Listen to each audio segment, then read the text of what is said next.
Hello, and welcome to the Brew Hoop Podcast, episode 67. I'm Adam Paris, co-managing editor of brewhoop.com, back after a long, wonderful time away out west, where Kyle and Riley were nice enough to keep the podcast going. All the episodes were fantastic.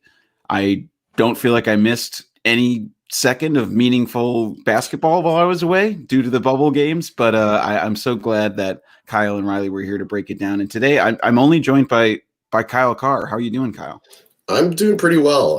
All things considered, it was a decent week of basketball and a decent week of sports. It's still weird having all of these sports like basketball and soccer, and now baseball's back, like having it all during the day, especially. So sitting at home, it's like, well, what sport is on that I could watch? It's kind of nice. It's one of the if there's any good thing about this pandemic, it worked from home. I can watch sports from the comfort of my own home. Is soccer number one on your list? Is that on number one? Okay. That's the first thing I look for is, okay, what soccer match is on? And then if the Bucks aren't playing, then NBA falls to number two. Do you put on baseball? I'm not. I used to be a big baseball fan, and I'm not. I haven't put it on really at all this year. I don't think I've watched a single minute of a Brewer game yet. Okay. I just can't do it. It's too boring. And like the games are at 9, and by then it's like I'm tired. I just want to hang out with my wife. I just want to sleep or something. Baseball's too boring for me to do it. Maybe I'll put it on radio one day, but no, I haven't watched a minute of the Brewer season. I think that's for the best. Yeah, it kind of sounds like it. Pour one out for all the Brewers fans out there. But also baseball kind of feels. Once I started hearing about all the games getting canceled due to the COVID testing, I was like, I'm just going to eject your seat out of paying any attention to this season. Yeah. I'm just waiting for the day it says, okay, there's no baseball, season's canceled. I'll be like, yeah, that's about 2 months overdue, but all right. Yeah. And as you can tell, Riley is not with us today. Riley is preparing for a move. So he's packing his stuff up. I'm sure he's laying out all of his fountain pens, maybe polishing them, putting them back in their cases.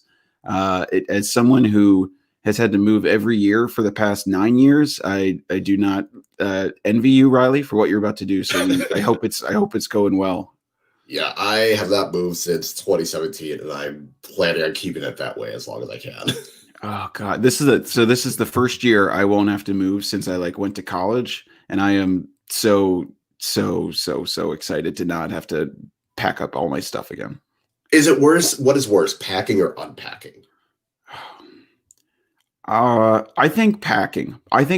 Because I realize all of the crap I have that I don't want, and I still pack it up. There's something, and it's I'm kind of leaving something behind, and there's all the house feels depressing when it's packed up too. But when you get into a new place, I feel more excited to unpack and kind of get the stuff together. Yeah, I feel like with packing, it's more, okay, what do I keep? How do I get it in this box? How do I pack all of it? Yeah, it's definitely more how do I manage to do it all? While unpacking is just, where do I put it? Where do I put it is a lot easier than how am I going to get in this box in the first place? Yeah, totally true. So I'm sure Riley's enjoying that. I'm sure he feels the same. So enjoy your packing, Riley. But we've got some Bucks games to talk about. It's finally the playoffs. We finally have meaningful games. The Bucks are, as we're recording this for context, we're recording this on Sunday. So it's a day after the Bucks Game 3 win, which was, I would say, sorely needed, Kyle, given the state of affairs, both for the Bucks in the bubble and especially after Game 1, which they lost 122 to 110. Bit of a, I don't know if it was a shocker. Did you think it was a shocker? Yes and no. I think with Game 1, the result and the game itself was not surprising because the Bucks have not shown any consistency in the bubble, and all of the flaws that happened and all the things that went wrong for the Bucks in Game 1 we had seen throughout in the bubble. So it wasn't necessarily shocking that it happened again. I think maybe it was in the manner that it did, because sure, you can chalk it up to low intensity and these games didn't matter when it came to the bubble seeding games, but this was Game 1 of the playoffs. And the fact that it was Game 1 and they still didn't have the urgency and they were out hustled and they just didn't bring the same intensity. I think that was more shocking to me. It was the lack of intensity and the lack of urgency that was present in Game 1, not necessarily Orlando hitting shots. Cause I think in the first half, at least Milwaukee defensively was doing an okay enough job. Markelle Fultz and Nikola Vucevic were hitting mid-range jumpers, and those are the kind of shots that you're okay with them taking. There were a couple threes that were contested, so it wasn't defensively that was the problem. Offensively, it was a mess. And the same issues that popped up in the bubble, too many turnovers and poor shooting from mostly everyone it was just one of those where the play itself didn't surprise me, but the intensity, the urgency that they didn't have was shocking. Yeah, having missed most of the bubble games, I wasn't quite as tuned into the, vagaries of the team during those 8 games. So I was coming into it kind of fresh, thinking like, okay, well, it's the playoffs. They'll ratchet it up here. That's what they do every year. So that was kind of I think you're right on with the intensity being the shocking part, especially given they came out last year and just like absolutely housed the Pistons from the very outset. I feel like there was a stat even in the playoffs last year where the Bucks trailed for an incredibly small amount of time throughout like the first 2 rounds. Like they were constantly ahead. And that was what was shocking about the Orlando game 1. Yeah, it was. And I think last year, because they trailed maybe at most a minute or 2 in the Detroit series. And then obviously the Celtics game, game 1, that was its own. And that ended up being an anomaly for the first 2 rounds. And this one, it was Milwaukee started off okay. And I think that's also been a consistent theme in the bubble is Milwaukee starting off pretty well, hitting a couple shots, getting a rhythm. You think, okay, this team is going to go, they're going to be able to get it right from the beginning. And then Orlando gets his first run. They take a lead. And it seemed like once the Bucks were down, they could not find a way to get back in. And I think it was the same thing as the Nets game. And then I think another one of the games where Milwaukee was just incapable of getting 2 or 3 consecutive stops on the defensive end. And then on offense, it seemed like every time they were getting a little bit of steam, they would fall apart. And in game 1, especially, Giannis had absolutely no help from anyone. Eric Bledsoe had like a 2-minute stretch at the beginning of the third quarter. That was pretty good. But otherwise, everyone was bad. Like Brook Lopez was really, really poor. Chris Middleton was poor for the first 2 games. And thankfully, game 3 seems to have gotten out of that rut. The bench did not contribute to anything. So game 1 was just Giannis trying to do it all on his own. And while Giannis wasn't perfect, there's only so much that you can do when you're him and, the 2 other highest paid players aren't showing up, and the fact that Eric Bledsoe was probably the second best Buck. And again, he only had 2 minutes of good play. It's a little bit concerning in that regards. Yeah, I think looking at this series now, it can shift so wildly from game to game, but now we kind of have the game 1, the horrific play, game 2, 111-96 win, but we all kind of, I would say most close Bucks watchers all kind of chalk that up to a absolutely horrendous shooting night from Orlando, not necessarily completely reliant on the Bucks defense. And then also in game 3, obviously we kind of have the Bucks finally looking like themselves. So it's sort of a gradual increase to where we believe that the Bucks playing like they usually are. So game 3, it's a 121-107 win.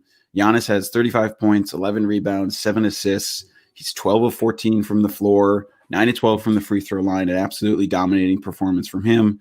Gets tons of help from his supporting cast. Middleton looks a little bit more like himself finally. 17 points, 8 rebounds, 6 assists.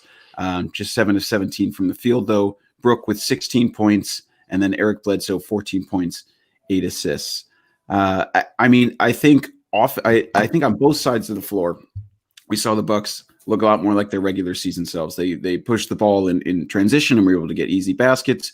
In the half court, their offense looked far more fluid than it did in the first couple of games, where it seemed like they didn't really have any idea about how to crack the Orlando shell. And then I do think more importantly, it did feel like there was a consensus that defensively, the team, even if they didn't have technically game 2 had a better defensive rating, given Orlando's awful shooting night. Game 3, I would say, was definitely the defining game in terms of the Bucks playoffs so far. And I think their defense led the charge. Yeah, I think this was Milwaukee's best performance in the bubble with game 3. And a good chunk of that was defensively, they were active. I think they decided, you know what, we're just going to let Vucevic get his 30 points. And that's going to happen, and that's okay. But make sure that the other 4 players on the court can't hurt you. Because in game one, it was Vucevic that was hurting you, then it was Markelle Fultz, and then Terrence Ross. Everyone except Evan Fournier was able to chip in at some point.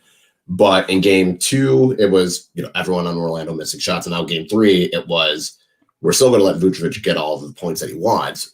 We can live with him taking pick and pop threes, kind of similar to Al Horford, where if he hits 2 or 3, it's not ideal, but you can live with it. It's making sure that Fournier and Terrence Ross had a couple moments of hitting shots. DJ Augustine had a couple moments, but I would notice, especially in I think it was the second half, where Vucevic would get the ball and Milwaukee would aggressively double him. But it was still a smart double because they could have someone, whoever's guarding the player in the corner, they could just step in, kind of use their arms, at least take out the passing lane and be able to get back to their player. So that was, I think defensively, I wouldn't say the intensity. I would say the intensity was the same as it was in game two, but it was more in a controlled manner. I think game two was still a little over aggressive and a little over helping, while in game three, it was smart helping, smart doubles, not anything that could leave too many open shots from the perimeter or the corner. So it was defensively, yeah. I would say defensively and offensively, it was the best performance Milwaukee's put in the bubble. Offensively in the half court, it just helps when you're hitting shots. I think Chris Middleton hitting a couple shots was good. Wes Matthews chipping in with a couple threes. We haven't seen that all series. Pat Connaughton was still shooting the ball really well, and he deserves a big shout out for his game two shooting performance. Brook Lopez was able to get going, and Giannis getting all the baskets at the rim. I think I saw a stat that Milwaukee was at one point 19-20 from shots around 4 feet of the rim. And in game two, that was a little bit of a struggle for them. Giannis was missing a couple bunnies, and game three, they were able to hit them all. So with the high efficiency around the rim and shooting for once at a good clip from three, it made the offense look a lot better. And them getting on in transition was helpful as well, and not turning the ball over. How many times in game one did we see Giannis or Bledsoe do their patent mid-air pass that was wildly chaotic and ends up either in what would have been the fourth row of the stands in a normal stadium? Probably hit a virtual fan on the screen now, but it was good to see Milwaukee put it all together. And this time they didn't give Orlando hope. I think at one point they're up 30. They were consistently up 20 points in the second half, and that is something that we have not seen, is Milwaukee just be ahead and stay ahead. And even if the other team went on a mini run, the lead only went down to 16 or 17 points, Milwaukee could get right back up to 20, 25. Yeah, snuffing out any chance of Orlando coming back was something they certainly didn't do in game two. It felt like there was opportunities there when Orlando was, essentially missing every single shot in existence, and they just couldn't seem to create that insurmountable 30-point lead like they did in game three. The Giannis dominating inside it's been really strange to watch the first two games. It reminded me a lot of, I think it was the Philly Christmas game where he was getting into the paint, but he just couldn't quite finish. He had a bunch of bunnies that he would just miss. And it's just so strange to make that analogy because Orlando doesn't have any sort of semblance of rim protection. Like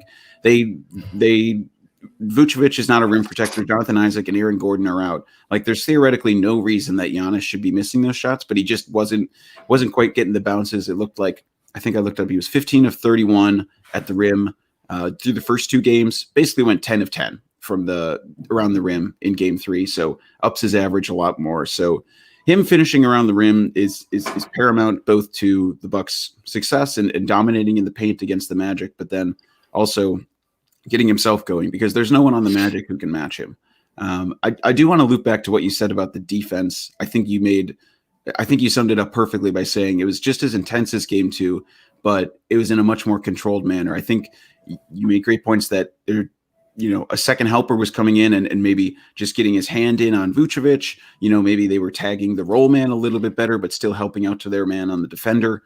It seemed like the Bucks were communicating a lot better. There was like a lot more symbiosis between all of the defenders. They seemed to know, hey, if my guy rolls in and I can't tag him, they seem to have a lot better communication on when they were switching, and they don't always switch, but Bud's been doing that a little bit more. It feels like when the Magic are getting a little penetration inside.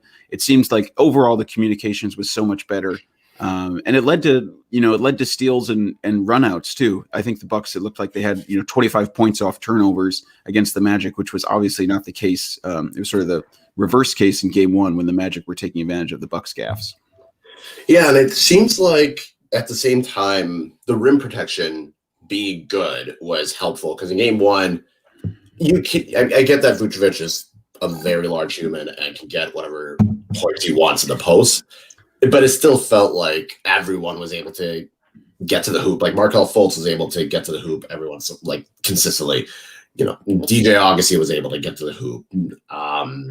Who's that? Quinn? No, not Quinn. The one that just got ejected for the punch. Oh, James Ennis? Yeah, James Ennis. I felt like he was able to get some dribble drives to the hoop. And it felt like the rim protection wasn't there in Game 1. In Game 2, I chalk up Game 2 as a very bad shooting night. If Orlando shoots half as well that they did, then at least it's maybe a single-digit win for Milwaukee.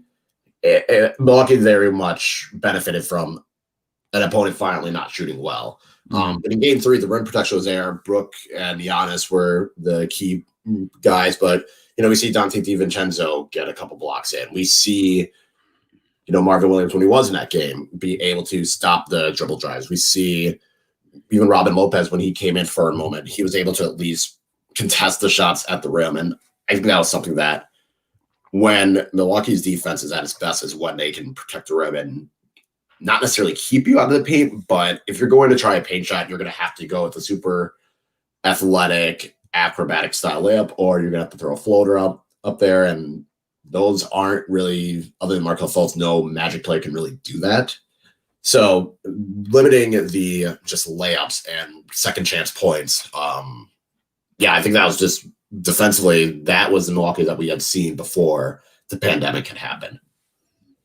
100%. And there, the guards driving in was really, I was kind of flabbergasted by how often like DJ Augustine and Fultz and those guys, they're wing players who aren't that great, we're finishing at the rim, especially contrasted with someone like Dante DiVincenzo, who still doesn't quite seem like he's playing at the same level he was in the regular season. I think there was some encouraging stuff in Game 3, whether it was, cuts to the basket. It really does seem like the curious thing to me about Dante is it seemed like he maybe had a little on-ball potential, but it has felt like in the bubble, he's been pretty reckless with the ball, turning it over a lot. And if he's going to make any of those plays, he had that play in Game 3 where he it was on the pick and roll and he split the pick and roll and was able to get in for a layup. But other than that, he's felt like he's had a lot of trouble doing anything on the ball in the bubble. And it's weird because at first I just figured they're forcing him to be the ball handler with Eric Bledsoe out, and you only have George Hill. Mm-hmm. And while Frank Mason could be a good option, it's not really the best option. You might as well just see if Dante can do it. And it's more with Dante, it seems like Dante can be a ball handler, but he shouldn't be the ball handler. Dante can do things, but he necessarily shouldn't, because it's not playing up to his best skill set. His best skill set is his off the ball cutting and hopefully his shooting before the pandemic, because that was starting to improve at least. And then once he got to the bubble, it seems to have fallen off a cliff again. But it's more the off-ball stuff that Dante does that is a strength, and you kind of take it away by forcing him to be the ball handler. Yes, he got that split in the pick and roll, and the funny thing is we've seen Dante get to the hoop. He just can't seem to finish the layups, and I think that is kind of the difference between a player that's maybe confident or a player that is in more of a rhythm, because he had plenty of looks in Game 2 to get to the hoop, and he just couldn't finish them. So I don't know. I try and figure out how much of the Dante stuff is more. And he's also played with all bench units, which does not help a lot because, there's really there's no go-to scorer in the bench unit. It's kind of hoping that George Hill might hit a three and get a dribble drive, Kyle Korver hitting a three, Pat Connaughton hitting threes, Marvin Williams. It's reliant on other players hitting their shots, and then there's no penetration to the hoop. And I think that's where Dante felt like he had to be that guy, when really with the all bench unit, it's kind of just more don't screw it up too badly while Giannis and Chris are on the bench. 100%. Game 3, the other big thing, I guess, from Game 3, quote unquote, big was when Marvin Williams and James Ennis get into a brouhaha. I think it was in the second quarter. I think it was the second. It was right before halftime. So yeah. Darvin Ham gets in there, tries to break it up, gets thrown to the floor by James Ennis, and then both of them are eventually ejected and tossed from the game. Significantly more damaging to the Magic, of course, as James Ennis has kind of been up in Chris Middleton's shirt and jersey the entire series. I don't know. I was kind of surprised. I didn't know Marvin was that fiery of a guy, but it kind of seemed like I was a little surprised they both got ejected. But yeah, I said on Twitter, I am not surprised that the ref called it, because the second a punch is thrown, you're probably going to get ejected. And Marvin was the one that, I wouldn't say started it, but he was the one that did the shoving first. And he's also the one that's grabbing James Ennis's jersey. And while Marvin is more calm at that point, once you kind of start it and grab the jersey and James Ennis has to throw a punch to have you let go, then I understand where the refs are coming from. I personally would not have ejected him. I think a double tech would have been perfectly fine. Darvin Ham being in the middle of it does not surprise me at all, because he looks like the type of guy that would want to be in the middle of it. It definitely hurt. Yeah, but it hurts the Magic a lot more because Middleton had not been playing well in the first two games, and most of that was because of James Ennis. And while Middleton was starting to get going in the second quarter, even when James Ennis was in, it seemed like after that happened, I want to say it sucked the life out of the Magic, but whatever hope they had of, at the very least, hoping that Chris Middleton would do well, went out the window. They didn't have the guy to step in and kind of fill in that role of guarding Middleton. It seemed like that was James Ennis's job and James Ennis's job only. Kevin Burge, when he's in, he's most likely guarding Giannis. There are times where Middleton was playing the backup 4 in the second half after Marvin got ejected, and Orlando didn't have an answer for that. I think if Aaron Gordon was healthy, then you can maybe throw Kevin Burge on Middleton, but we don't know when him or Michael Carter-Williams are coming back, and I could see Michael Carter-Williams maybe trying his best to do it as well. So I didn't expect Marvin Williams to be that type of guy, but it's the playoffs, and if I'm getting shoved and elbowed, and probably, it's kind of like the same thing with Giannis. At some point, you're going to snap, and thankfully for Marvin, he didn't throw any punches. I don't think he'll face a suspension. I think he'll probably get a fine, if that. I don't know if James Ennis will get a suspension or not, because he is the one that threw the punch. And thankfully it didn't hit the ref, because if it had hit the ref, then we're probably not seeing James Ennis the rest of the series. Yeah.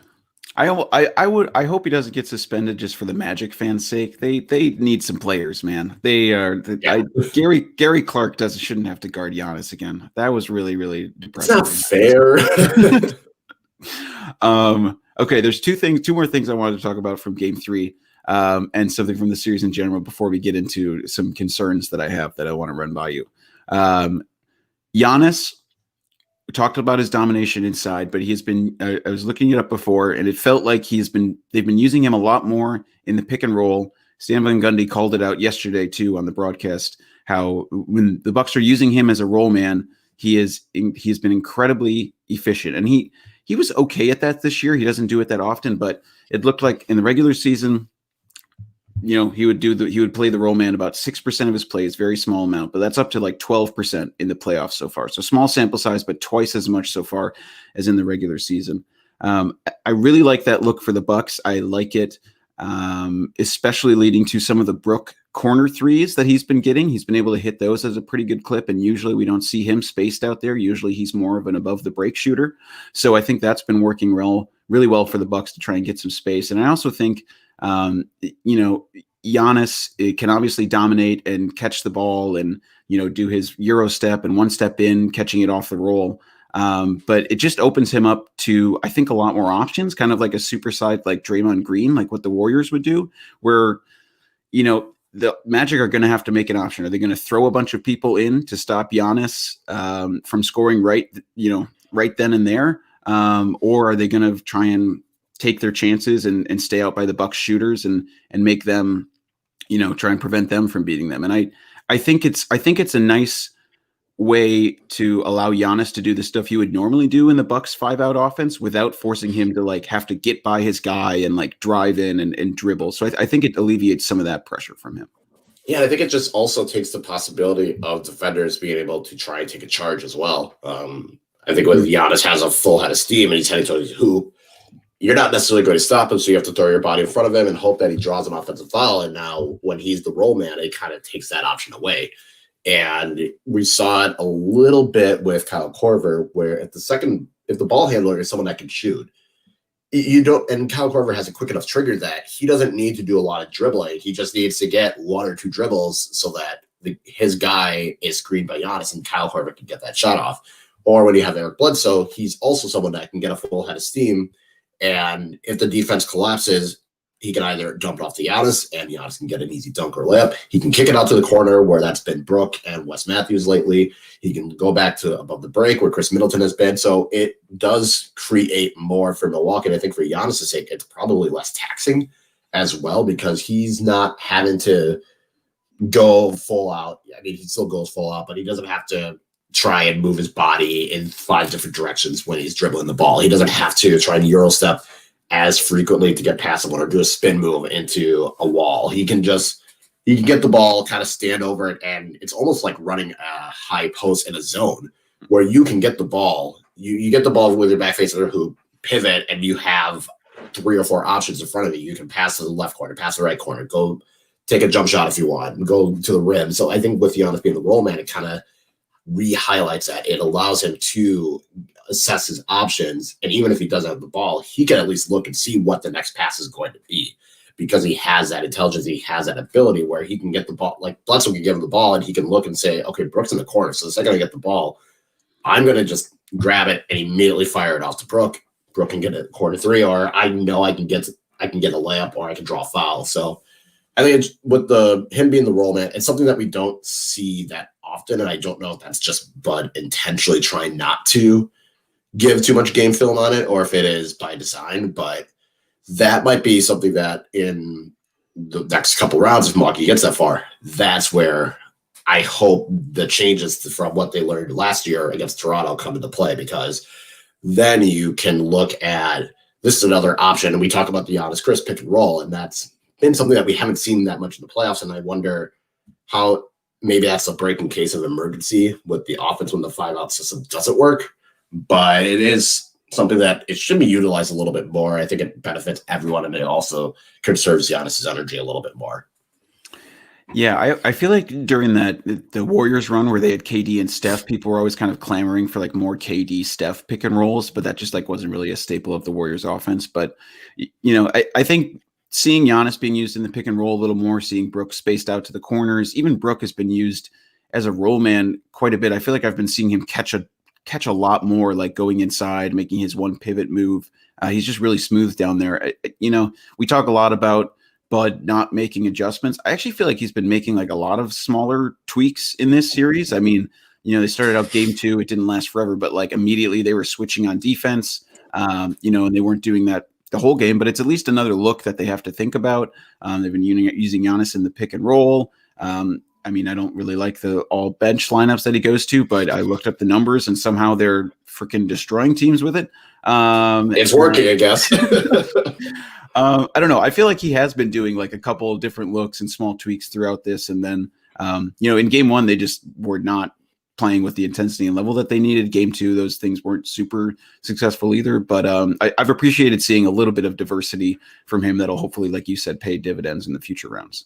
Yeah, Bud has definitely done adjustments. And they might not be the drastic adjustments like going to switching, but it's still the small tweaks here and there that it might not pay, and it might not be the large things, and might not be the noticeable things, but he seems to be adjusting.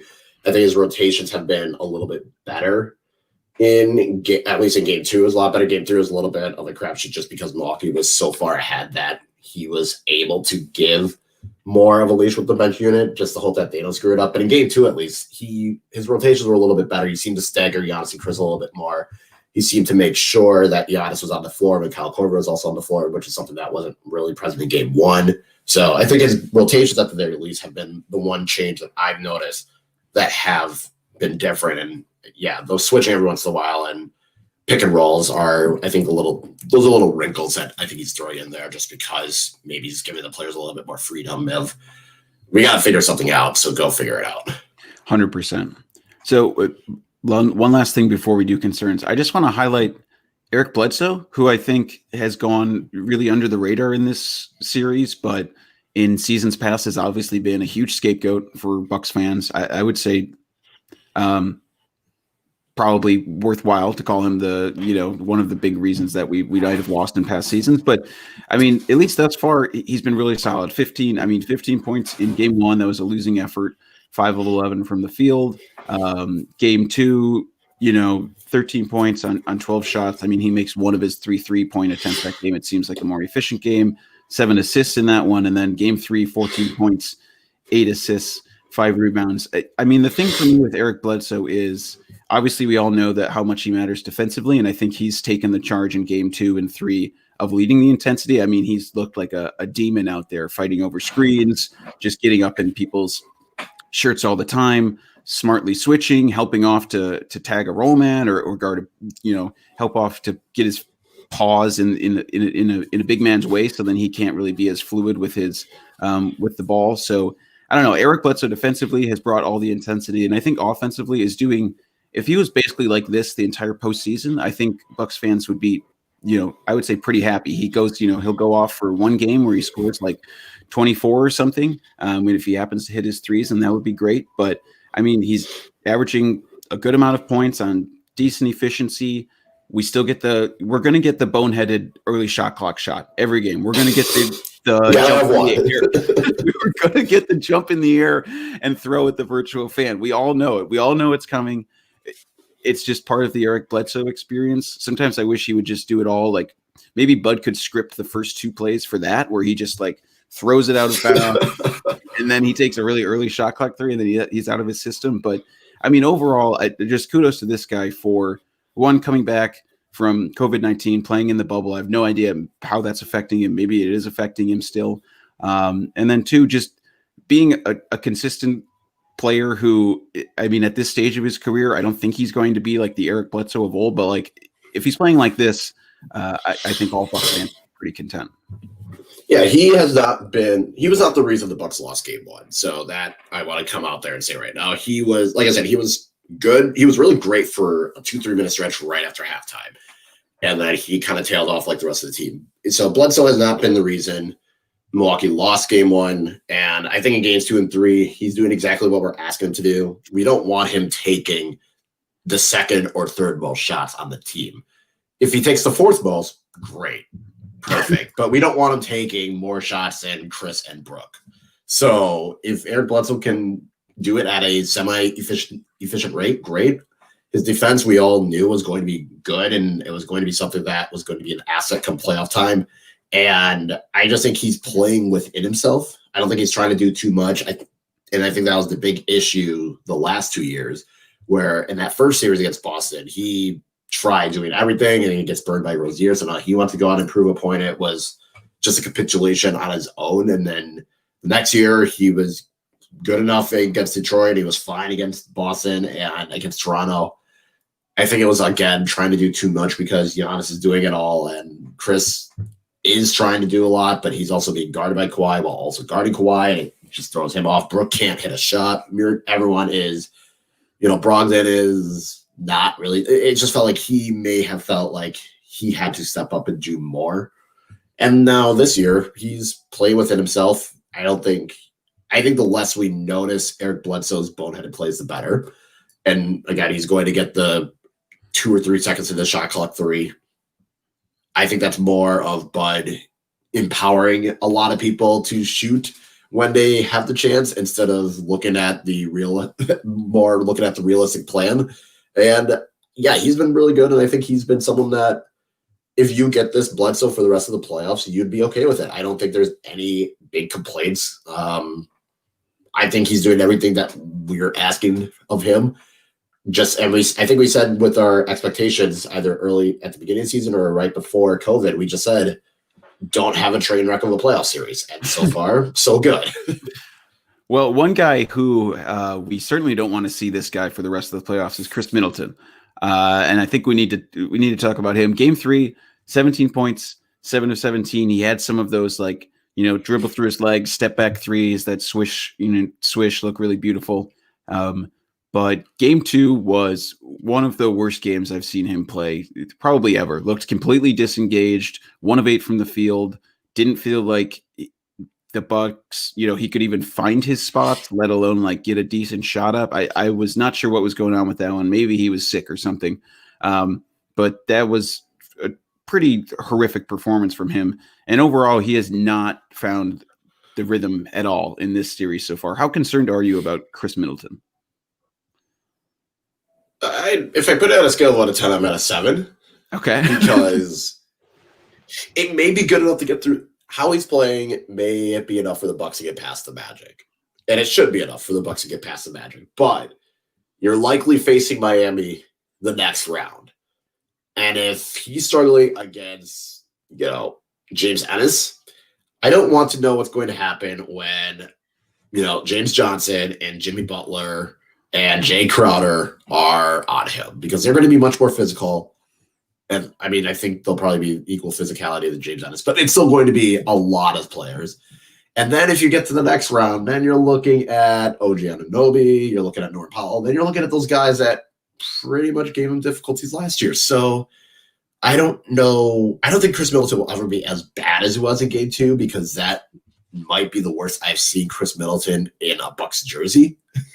Yeah. I can't think of many games that he was worse. And especially after that game 1 where it was one of those where, okay, game 1 was bad. Turned around to game 2. Game 2 was worse.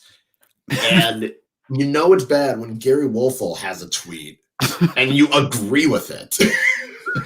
When Gary Wolfel's saying you need to play like a star, like you're paid, and you have to sit there and agree with Gary Wolfel, you're not doing well. You're doing terrible.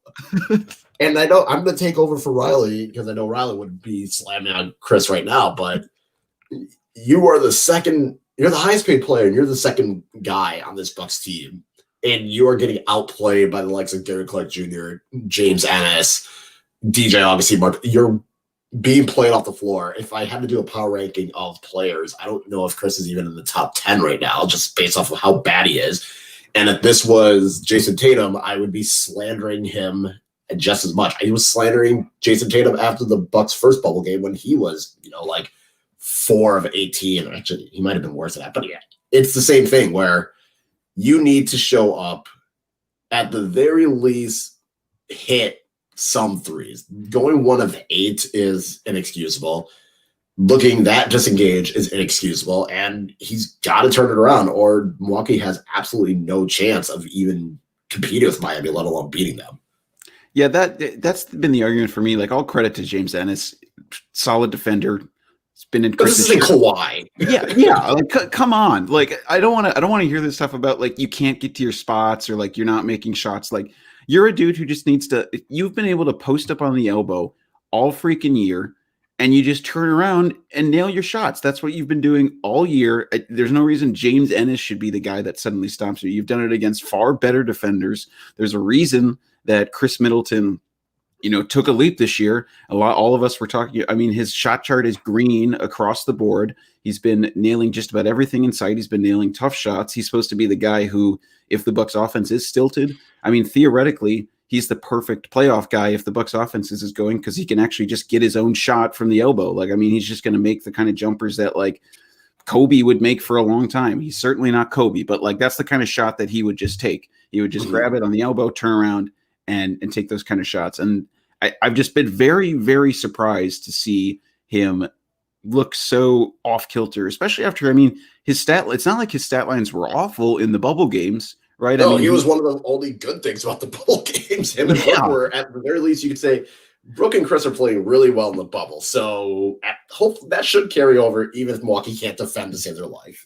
That's just what has been, confounding to me. And maybe it's just, I don't know, maybe he just needs to find his rhythm. I mean, he certainly did get more of those rhythm shots in game 3. Maybe that'll warm him up.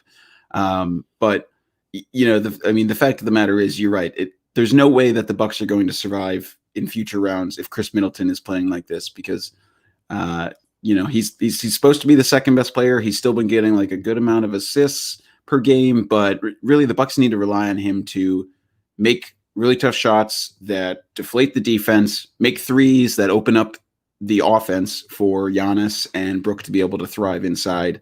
And if he's not making those, then the Bucks offense is going to be, face some tough sledding in future plays. It's going to be hope that every shooter shoots really, really well. And nothing from this past season has given us any indication of that. Right. Yeah. I mean, the more Chris struggles, the more we have to rely on guys like Pat Connaughton having like a 5-for-8 3-point game. And the chances of that continuing to happen in future rounds are significantly smaller than the chances that we should have for Chris Middleton just continue to be a kind of guy who's reliable and can score consistently. Yeah. All right. Come on, Chris. Please, Chris. Do better. Yes. Yeah, please. That's all we need from you. Please do that. Okay. Any other players that you're concerned about to this point in the playoffs? It's tough for me because I want to have us like talk about projecting out a little since we're doing like a weekly thing, but I've had to slam the brakes on this series so much more than I thought I would have to. I know I was listening to the podcast last week and it seemed like you thought the Magic had a little better chance than I certainly gave them. So I don't know. I've had to kind of readjust my expectations a little. I figured the Magic would win a game because they would shoot pretty well or Milwaukee would play terrible. And it happened in game one, which I think was the bigger issue. And I think a lot of people are expecting Milwaukee to win, the first 2 or 3 games and the Magic maybe get one. But it would be later. The series would have already more or less been done and over with. But it happened. But the Magic win in game one. And now everyone's like on edge because it's like, we don't know. Now that the Bucks have a 2-1 series lead, that's great. But if Milwaukee loses on Monday, then we're back to square one, I feel like. And I figured the Magic would win a game, but I thought it would have been yesterday when the Bucks already had 2 wins locked up. I think I'm concerned. I don't know if I want to say concerned, but I'm still not fully convinced on George Hill and Dante's play in the bubble and in the series. And I don't know.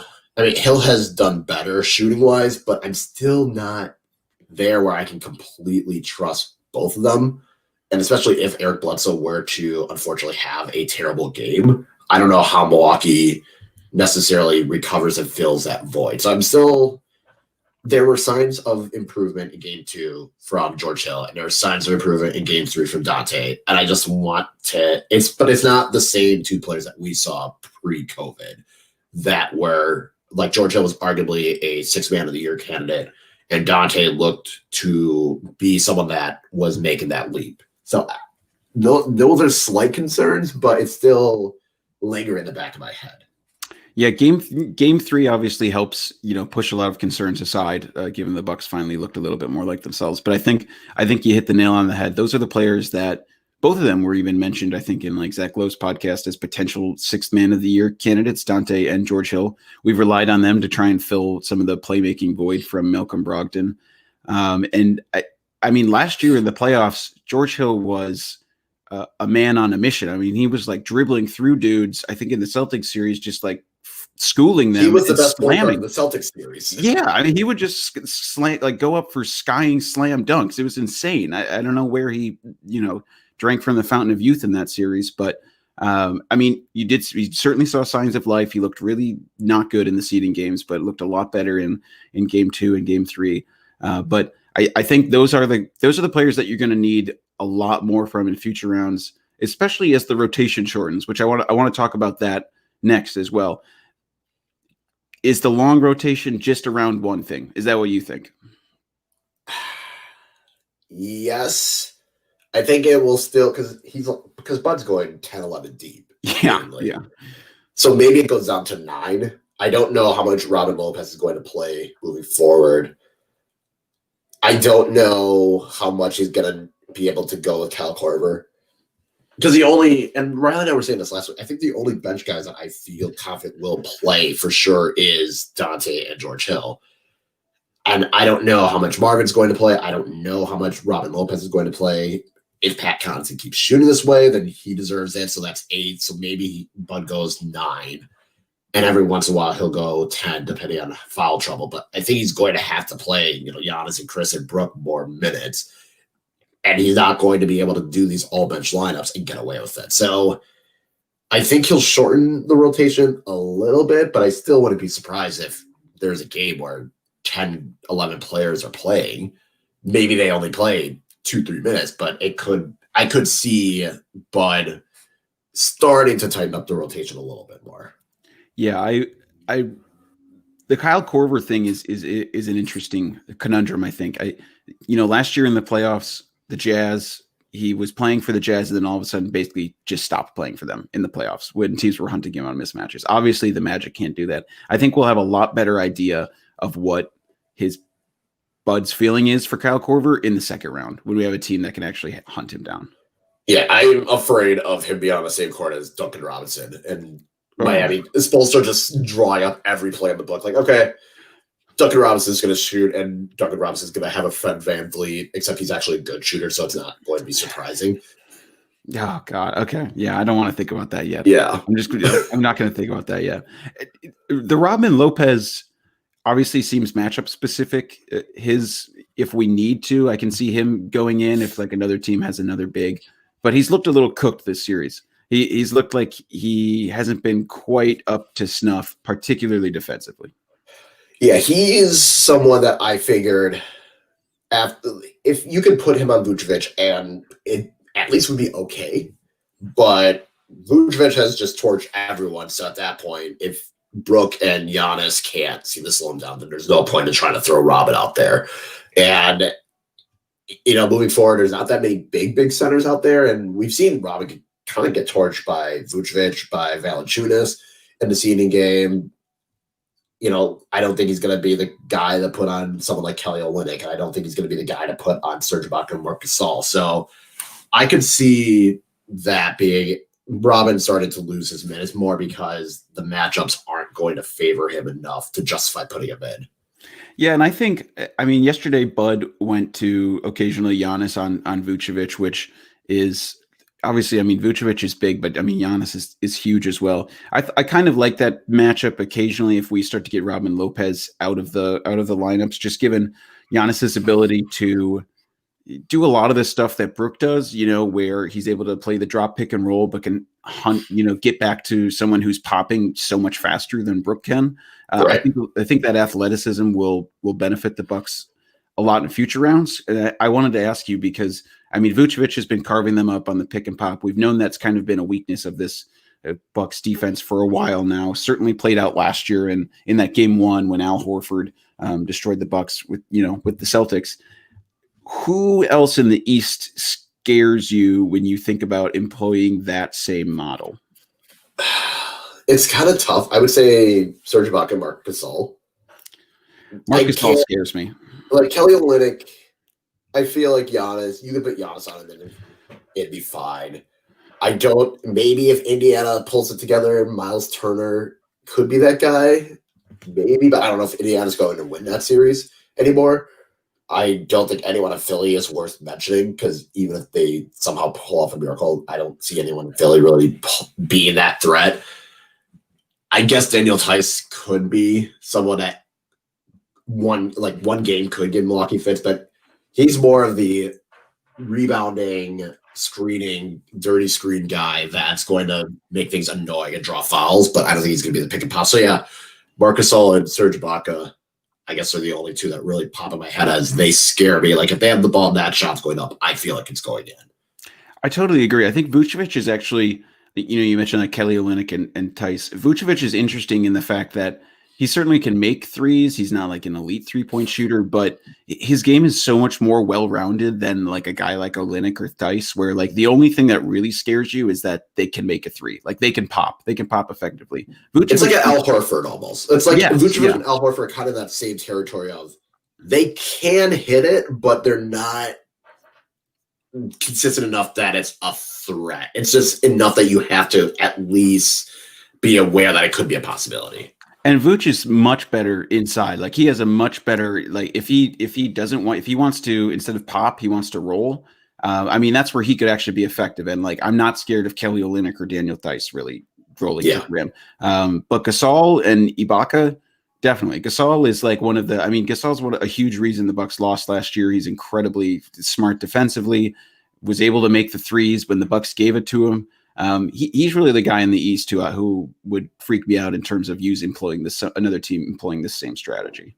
Yeah, I think Marc Gasol, that because we saw in the first 2 games he couldn't hit a shot, and Milwaukee was able to take advantage of it. And then once those threes were starting to fall, that's when Milwaukee really became unraveled. And defensively, still going to be there. And again, him and Serge Ibaka are 2 guys that Gasol has the strength and enough speed to stay with Giannis.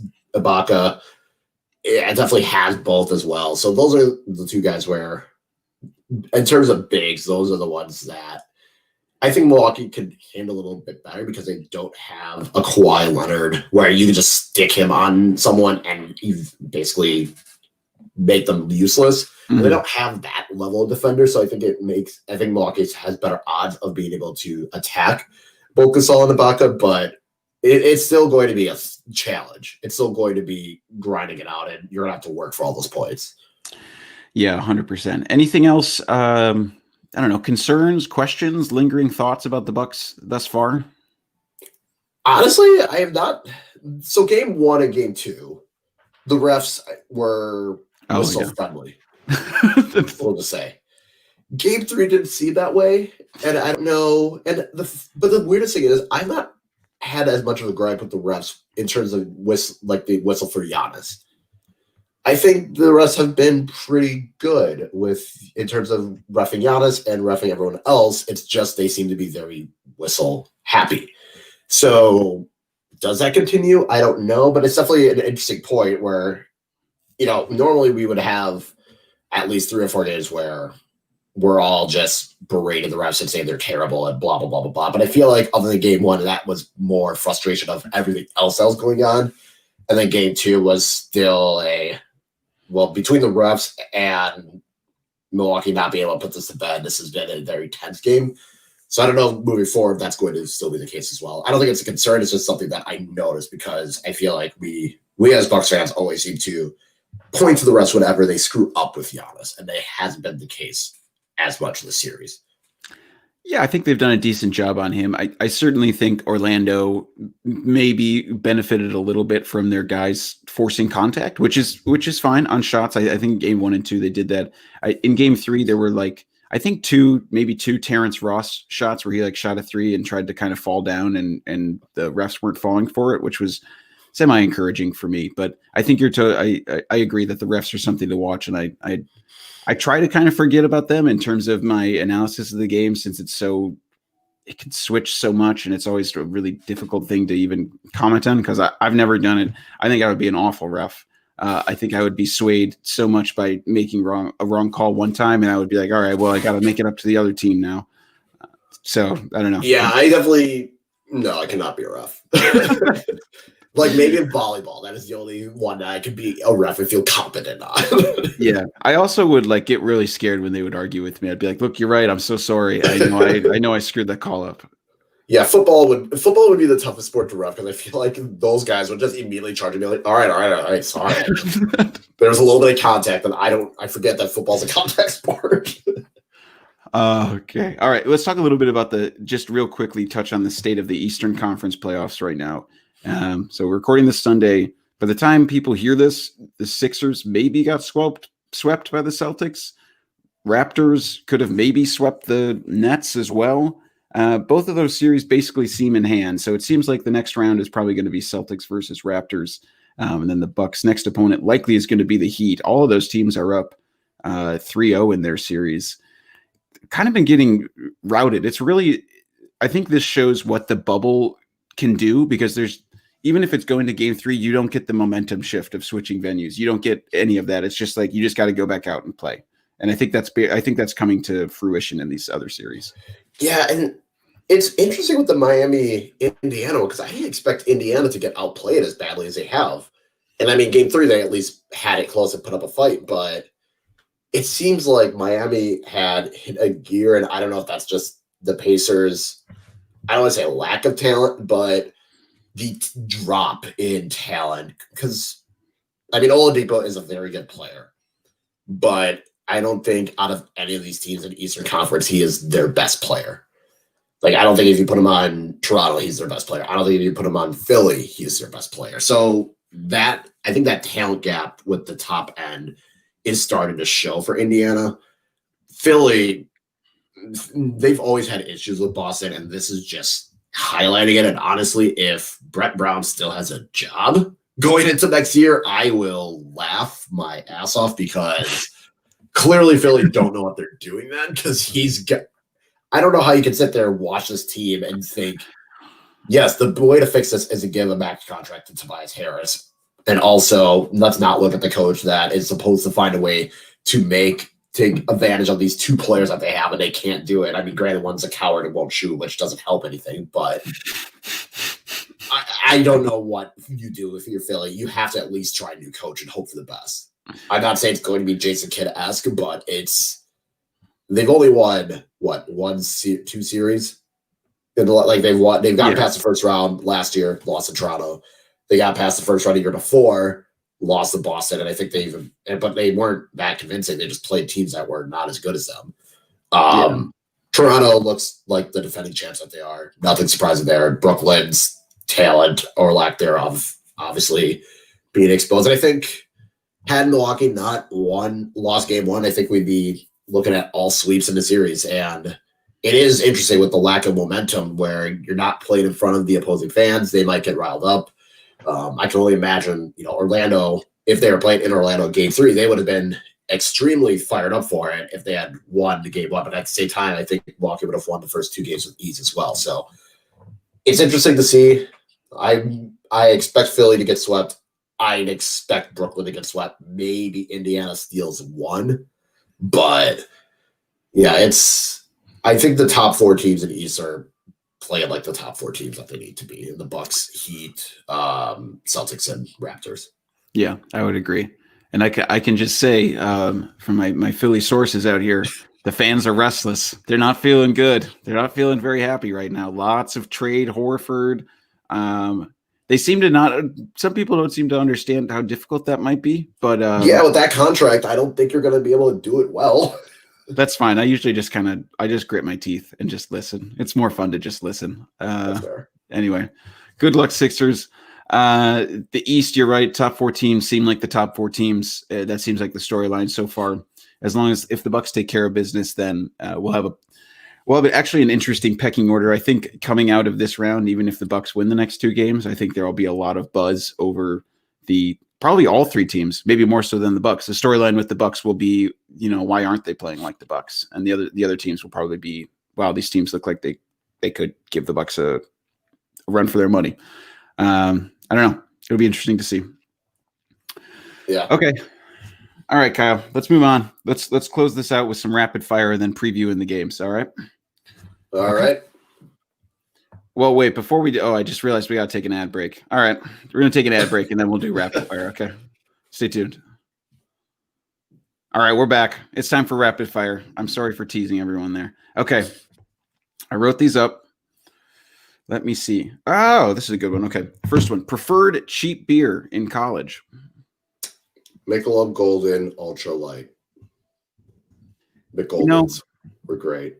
But Golden was a really good beer. I remember I had that when I visited my cousin one time after I would normally drink much worse. And I thought that is such a treat.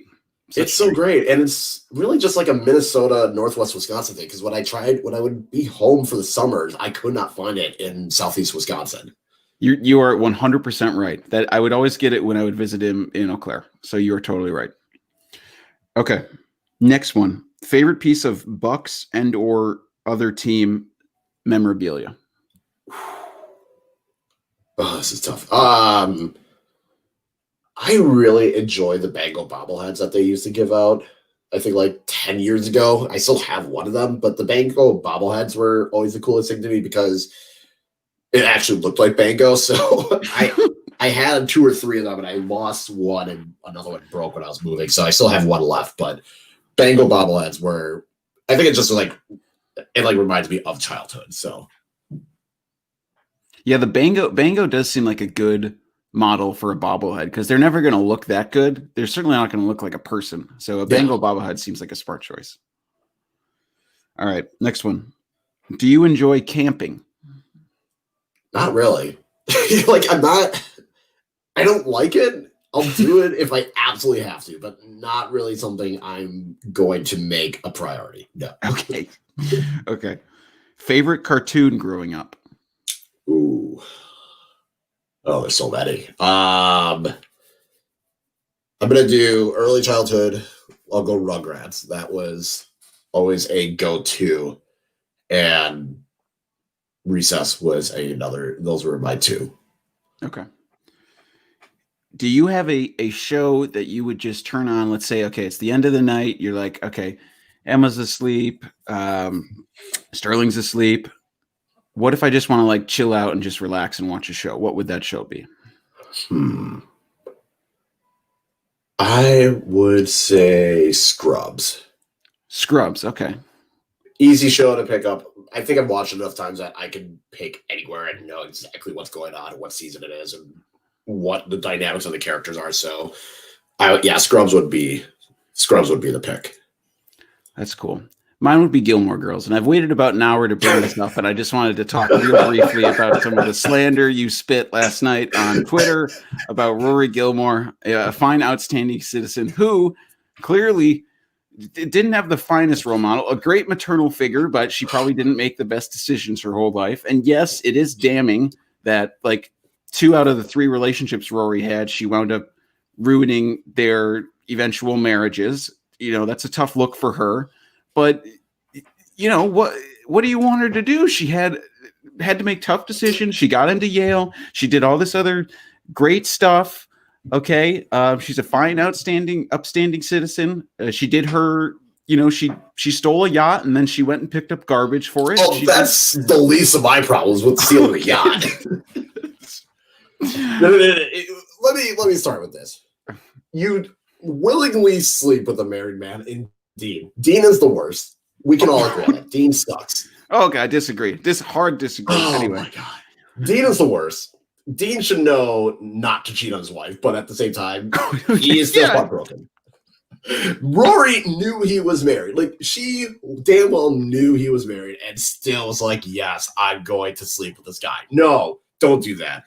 And then when you flash forward to the year in a life, whatever, that train wreck, she continuously has this affair with Logan, who she knows is engaged, and she gets upset when he's like, "Oh yeah, she's moving. My fiance's moving in," and then she's like upset, like, "Where am I supposed to stay when I visit London?" Well, maybe you just like need to stop like going over and trying to continue this affair with this guy that is engaged. Like, she was old. She was 32. She's damn well old enough to know that wasn't the right choice. Maternal misgivings of Lorelai or not. I don't. She was an adult. Logan did not love his fiance, clearly. I'm not saying Logan is also not in the wrong. I'm just saying that should have been a conversation Rory should have had with Logan to say, hey, you need to end this if we're going to continue this. Logan should have broken off, but Rory definitely should have not continued doing it. That is just 2 of my issues with Rory.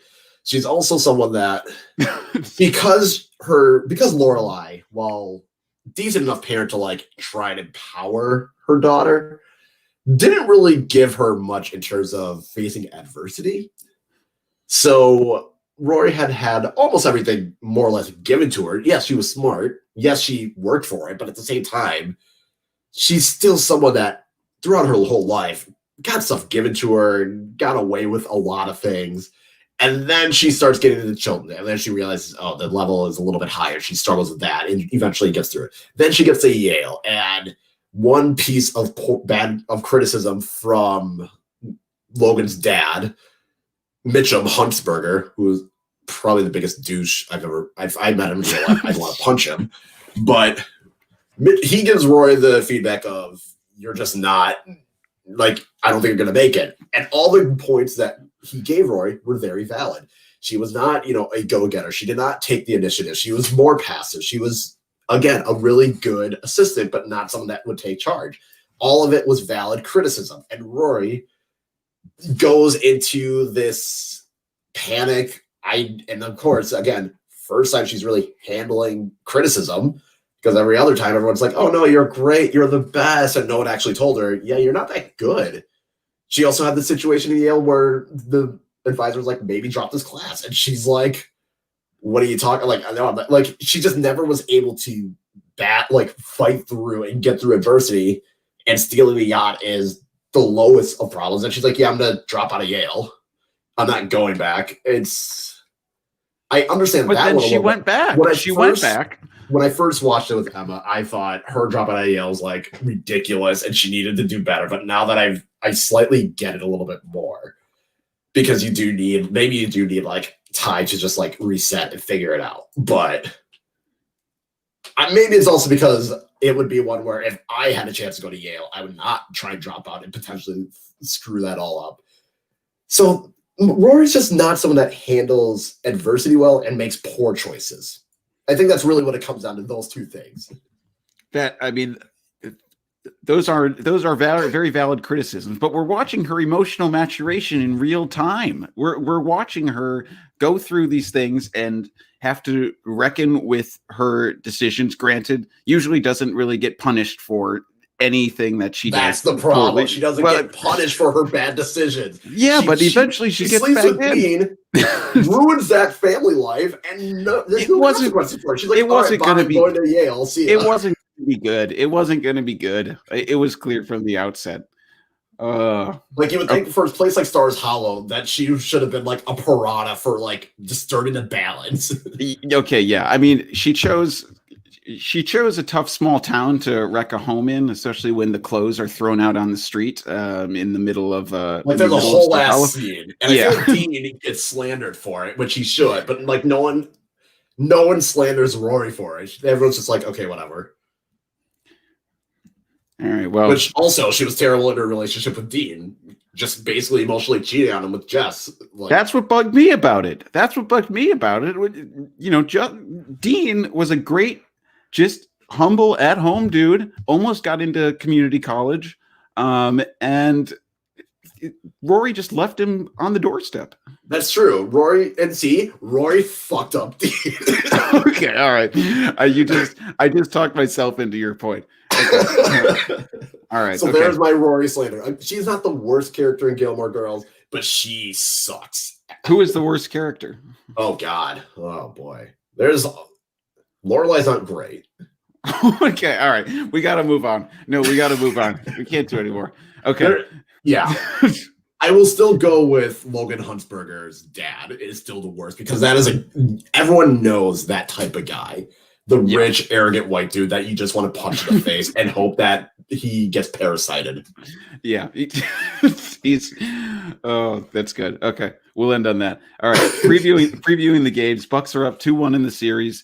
By the time people are listening, this game 4 might have happened, but game 4 is Monday at 12:30 Central. And then game 5, we got the tip time. Always lovely 3 p.m. Central tip time. Thank you, NBA, for always giving us great times to watch these games.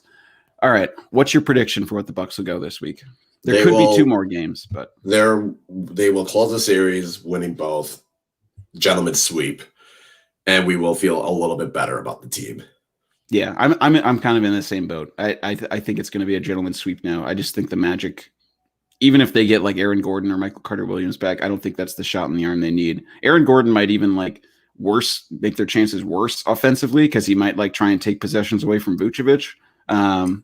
It'll remind me of when Blake Griffin came back last year, where you try and do it to maybe give that jolt of energy and it just doesn't work because he's not 100%. And I think that might be the same with Aaron Gordon. I mean, Michael Carter-Williams coming back doesn't really help Orlando at all on offense. It might help them defensively, but not on offense. Yeah. Agreed. All right. Well, I'm going 2-0. Let's hope the Bucks close this out. And in the meantime, definitely stay tuned to brewhoop.com. Lots of great content. I know Mitchell's been putting together some great narrative pieces after each game to kind of get people caught up on the tenor of the series.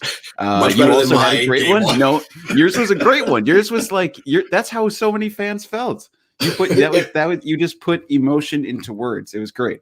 It was raw emotions than when I was typing it. So I will say everything was live. All the emotions were live. If I had done that would have been a Periscope if I was still doing those. That's the beauty of Brew Hoop and blogging. That's the content people want. That's how people felt, Kyle. Brian's got a Bucks dictionary piece he's bringing back. So definitely stay tuned to brewhoop.com for that. That's always great because I don't know half the stuff that the terms that he says. So it's cool to get a little insight into technical knowledge. And then follow us on Twitter at BrewHoop. Kyle's behind the wheels at that. And then I guess stay tuned for the podcast. I think Riley's out next week finishing up his move.